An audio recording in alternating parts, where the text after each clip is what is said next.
You, John Fitzgerald Kennedy, do solemnly swear. I, John Fitzgerald Kennedy, do solemnly swear.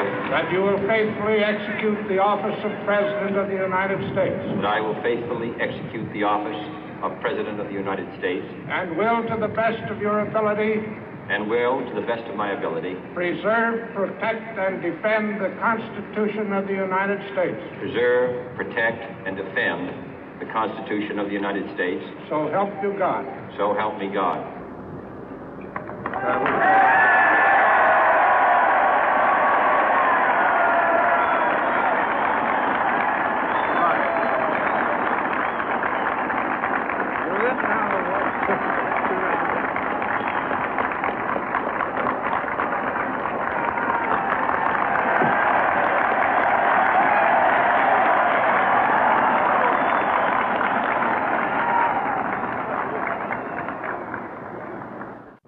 Vice President Johnson, Mr. Speaker, Mr. Chief Justice, President Eisenhower, Vice President Nixon, President Truman, Reverend clergy, fellow citizens.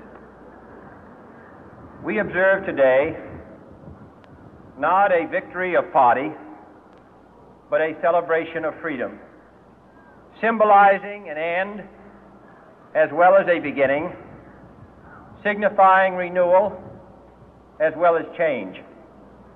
For I have sworn before you and Almighty God the same solemn oath our forebears prescribed nearly a century and 3/4 ago.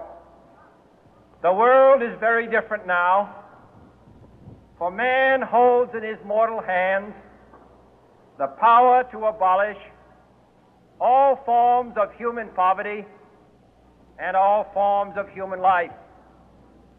And yet the same revolutionary beliefs for which our forebears fought are still at issue around the globe. The belief that the rights of man come not from the generosity of the state, but from the hand of God. We dare not forget today that we are the heirs of that first revolution. Let the word go forth from this time and place to friend and foe alike that the torch has been passed to a new generation of Americans born in this century, tempered by war, disciplined by a hard and bitter peace, proud of our ancient heritage, and unwilling to witness or permit the slow undoing of those human rights to which this nation has always been committed and to which we are committed today at home and around the world.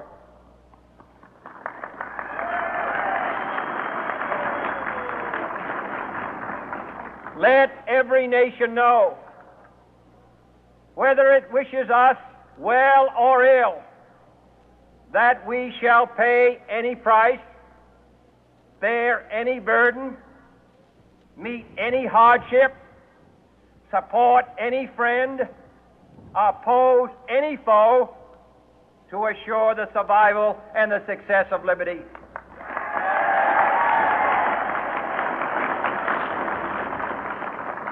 This much we pledge and more. To those old allies whose cultural and spiritual origins we share, we pledge the loyalty of faithful friends. United, there is little we cannot do in a host of cooperative ventures.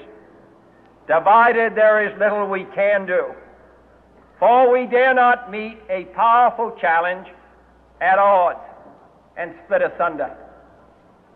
To those new states whom we welcome to the ranks of the free, we pledge our word that one form of colonial control shall not have passed away merely to be replaced by a far more iron tyranny.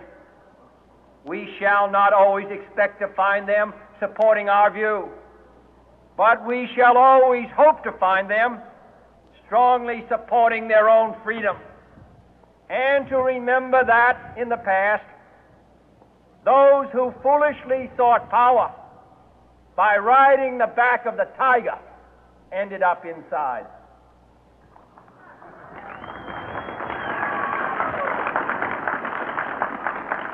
To those people in the huts and villages of half the globe struggling to break the bonds of mass misery, we pledge our best efforts to help them help themselves for whatever period is required, not because the communists may be doing it, not because we seek their votes, but because it is right. If a free society cannot help the many who are poor, it cannot save the few who are rich.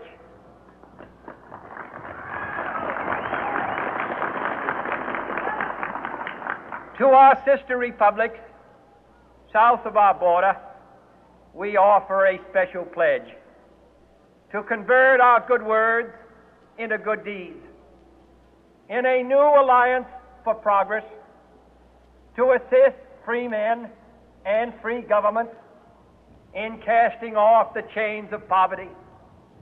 But this peaceful revolution of hope cannot become the prey of hostile powers. Let all our neighbors know that we shall join with them to oppose aggression or subversion anywhere in the Americas. And let every other power know that this hemisphere intends to remain the master of its own house.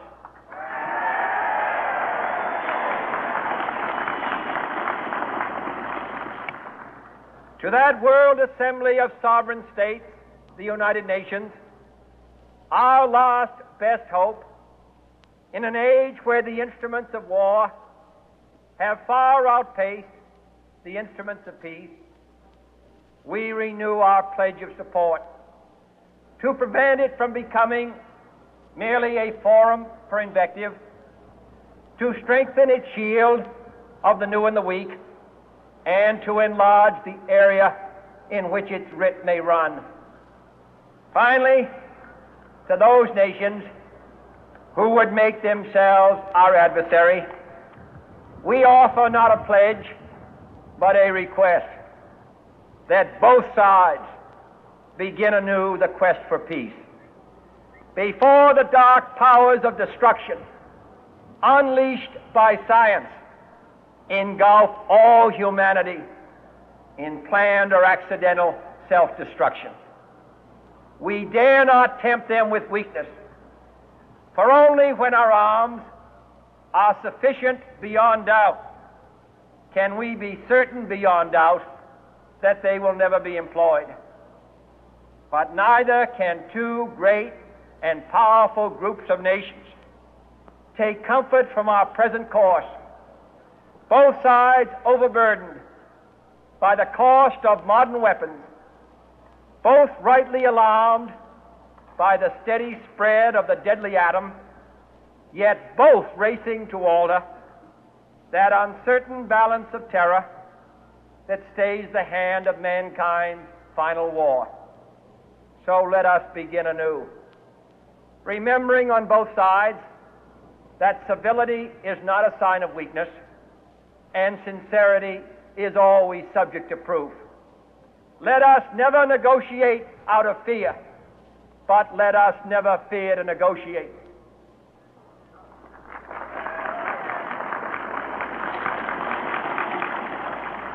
Let both sides explore what problems unite us, instead of belaboring those problems which divide us.